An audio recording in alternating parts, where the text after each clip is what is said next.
On to the Philadelphia Eagles. Obviously, they moved off of OC Kevin Patullo last week. And Howie Roseman is getting questions about A.J. Brown. Now, there is a report, and I had to ask our guy, Zach, where's this from? Well, it's from The Athletic, a very credible outlet. And they're assigning blame to Jalen Hurts, who has been a source of much internal frustration within the organization. Now, I told you during the summer, I had a great, not a good, a great source inside, very close, inside that building that said Jalen Hurts was not well liked. That a lot of guys thought he was, there's a little Russell Wilson thing here where he's not one of the guys. He's not wildly popular. I said this in August, and this source has been great. I mean, this has been an impeachable person for me that has not missed.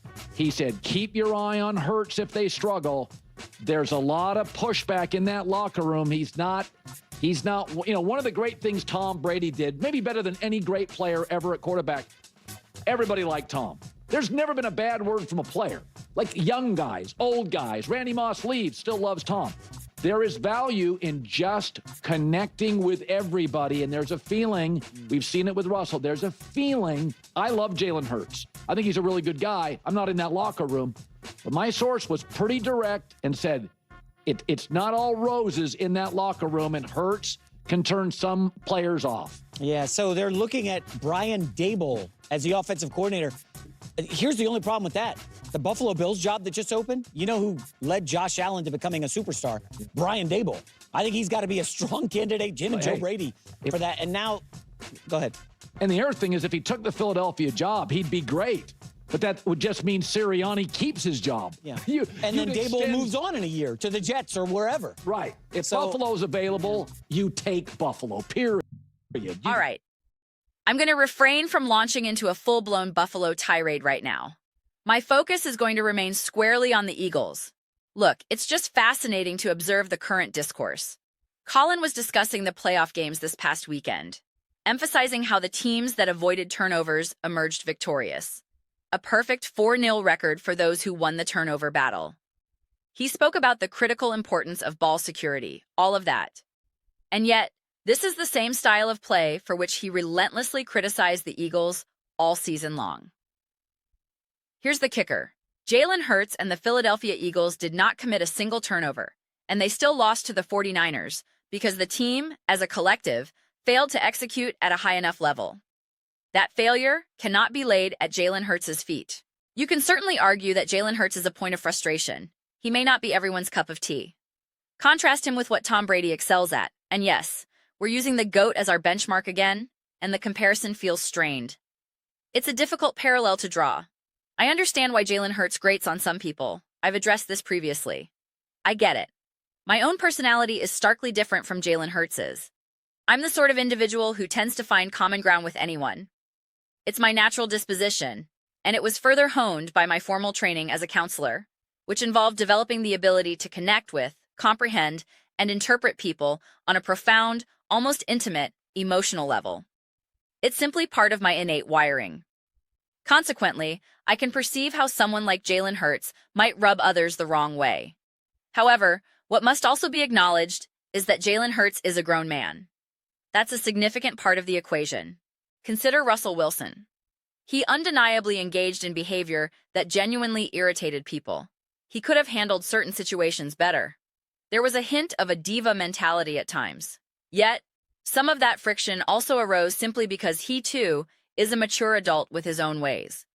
I sense a future meme will be something like, growing up is realizing Russ wasn't the problem. Don't misunderstand. He did peculiar things, like allegedly not answering phone calls. That's excessive. Demanding his own office? Yeah, he overstepped on a few occasions, and I comprehend the criticism. It makes you shake your head. But then, those valid criticisms often get piled onto as extra ammunition for every other minor grievance. He doesn't go out partying with us, and so on. To illustrate, take another Philadelphia athlete, Tyrese Maxey. I watched a recent post-game interview where he was asked about his plans, probably playing in his hometown. He essentially said, "I'm not really about that nightlife. I'm just going to eat, spend time with my family, and call it a night." I adore that. It resonates deeply because it's how I choose to live my own life. But that is not universal. It is not how everyone operates. The sports world has far more individuals with the personas of James Harden or Johnny Manziel than it does Tyrese Maxey's. The ideal is to strike a balance, to maintain maturity and a grounded lifestyle without being aloof, to still connect with everyone and retain a degree of lightheartedness. But the reality is, Jalen Hurts is an intensely serious person. I believe that is the fundamental core of it. I often speak about Jalen Hurts having ice in his veins. It's a tremendous asset that manifests in crucial moments. Survey the league. Observe what we witnessed from Caleb Williams, from Josh Allen, from elite quarterbacks. They make egregious errors, catastrophic throws, and face disastrous moments in games. I did not see that from Jalen Hurts this postseason, and that is significant, extremely significant. Yet because of his wiring, because of his personality, he likely doesn't forge connections with others as effortlessly in that typical camaraderie-driven way. Let me be clear. Because he possesses such composure, because he is so emotionally stable, to the point where he seemingly doesn't experience overt joy, I guarantee I experience peaks of joy at a far more intense level than Jalen Hurts likely does. But I also guarantee I plummet to much deeper, darker valleys of depression, anxiety, and fear than he does. So, when you are part of that collective emotional journey, that roller coaster ride, and there's someone alongside you who isn't experientially on the same track, a sense of disconnection naturally arises. You sense it. You know it. It's like being at a party with friends, everyone engaged, and one person is just sitting quietly on the couch. You observe it. You think, you're not enjoying this. You're not part of this shared experience. What are you drinking? Water? A Pepsi? A 7-Up? You feel that distance. There's always that perspective of being an outsider looking in. And when the team isn't winning, that feeling becomes magnified. It wasn't an issue last season, but it was glaringly amplified this year. Therefore, who they secure as their next head coach is paramount. I've stated this before. Lamar Jackson's fans had a meltdown when I said it. But you need a coach who holds Lamar accountable, just as every coach must hold every quarterback accountable. You require a coach who can command the room, who can command respect from his players, who can look A.J. Brown in the eye, who can look Jalen Hurts in the eye and say, "Quiet, I'm speaking, look at me. You made a mistake here. That was a poor read. That was a bad throw. That was a drop. That route was incorrect. Whatever the issue, you erred. We must improve." Holding people accountable, holding Lamar, Mahomes, Brady, Manning accountable, is non-negotiable. You need that coach.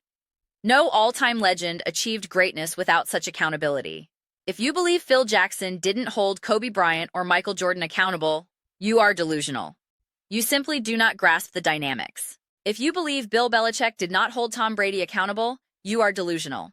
If you believe Andy Reid does not hold Patrick Mahomes accountable, you are delusional. And the Eagles are conspicuously lacking that element right now. They absolutely, unquestionably lack it. When you examine the other teams across the league, observe how they performed, you could perceive the intensity and cohesion they brought to their contests. Whether it was the Green Bay Packers, who lost, or the Carolina Panthers, who lost, not to mention the victorious teams, the Seahawks, the Rams, just go through the list. You could see it. Even the Houston Texans, who lost because their quarterback couldn't secure the ball, displayed a defensive intensity and a palpable desperation to stay in the fight. The Eagles never exhibited that kind of connection. You cannot convince me that is solely because of Jalen Hurts. You absolutely cannot. Just look at what the Seahawks accomplished against the 49ers. They dominated them. The deciding factor was not Sam Darnold versus Jalen Hurts. It was not. Seattle's defense performed superiorly. Their special teams were better. Their offense was more effective. And no, it wasn't because of Sam Darnold. I'd love to take a victory lap and proclaim, "Sam Darnold, baby, I told you all, he's legit." But I can't in good conscience do that for that particular game. The man attempted maybe 12 passes. He had the easiest day imaginable. I wish I could boast, but I cannot. What I can state is that Seahawks team is operating at a level far above the current Philadelphia Eagles. Scrutinize the individual key players. You can see their elevated play. You can see how much they care. You can see their readiness. Look around the league. Did A.J. Brown bring the same palpable energy that I saw from Puka Nacua, From Jackson Smith and Jigba? From Christian McCaffrey? I didn't perceive it. Not once. Did you see the energy Stephon Diggs brought? Or Deebo Samuel? Everyone seems to pronounce Butte differently now. I'm not even sure. I didn't witness that fire from the Eagles. Not for a single moment. That discrepancy stems more from coaching. It's about holding players accountable and fostering the correct culture. It is not merely, oh, there's so much internal frustration with Jalen Hurts. Is that truly why the running game stalled? Seriously? That's why you declined to utilize Tank Bigsby? That's why A.J. Brown dropped passes in the playoffs? Honestly? That's why offensive coordinator Kevin Patullo seemingly only knows how to scheme for Dallas Goedert, a tight end who, despite being an obvious strength, they refuse to rely upon and feature as any other contender would have? Is Jalen Hurts the reason Nick Sirianni was screaming at A.J. Brown on the sideline? I didn't observe other coaches engaging in such confrontations. I didn't see Sean McVay do it. I didn't witness Andy Reid doing it in the Super Bowl with Travis Kelce, who famously bumped him. I didn't see Kyle Shanahan do it. I didn't see Mike McDaniel do it. I didn't see Sean Payton do it with his players in that manner. Actually, I did see Sean Payton have a moment with Russell Wilson. He subsequently moved on from Wilson and promptly guided his team to the AFC Championship game. Perhaps Sirianni was correct in that heated sideline moment. Perhaps he was attempting to hold A.J. Brown accountable. Maybe Sirianni was more in the right than Brown. Or perhaps it's evidence the culture is fractured. There's no definitive way to know. Sean Payton was ultimately proven correct. People initially reacted with, how dare he treat Russ that way? But he was striving for accountability. It didn't work out with Wilson, he moved on, and within 2 years, AFC Championship game, first playoff win in a decade for the Broncos, securing the #1 seed. That is accountability in action. Does Jalen Hurts need to improve as a quarterback? Undoubtedly. Does he probably need to develop as a leader? Yes. But what you will not do is review this season, pinpoint a photograph of Jalen Hurts, take a red marker, draw a massive circle around him, and declare, that was the problem. That's where everything went wrong. That is utter nonsense. An absolute load of nonsense. The final point I'll make is this. Russell Wilson irritated many because they felt their success occurred in spite of him, and that he was receiving disproportionate praise and credit. Nobody is awarding Jalen Hurts too much credit. Nobody. Not a soul. There is no individual in the media, nor among the fan base, making that case. It is not occurring.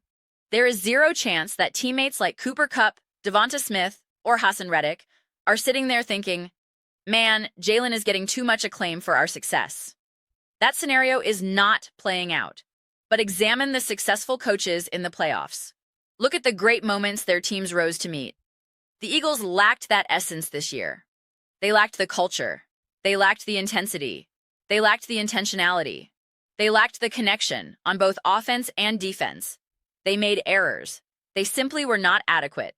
And if you choose to hyper-focus on Jalen Hurts and the alleged internal frustration surrounding him as the root cause for this entire collapse, I have to wonder. I'm not convinced. Those are my perspectives. I am genuinely eager to hear yours. What are your thoughts regarding the purported internal frustration within the Philadelphia Eagles concerning Jalen Hurts? Share your opinions in the comment section below. I read every single comment. Whether you concur with me or vehemently disagree, let's engage in some discussion. Let's have some spirited debates, but ultimately, let's enjoy the conversation. Please consider subscribing. We are cultivating a fantastic community here, and I would be thrilled to have you as part of it. My goal is to build something we all feel a genuine connection to, something we are genuinely excited to participate in. I believe we are making significant progress toward that objective. Also, please don't forget to give this video a thumbs up, as it substantially assists with visibility and the platform's algorithm. Thank you so much for your time. I'll see you next time.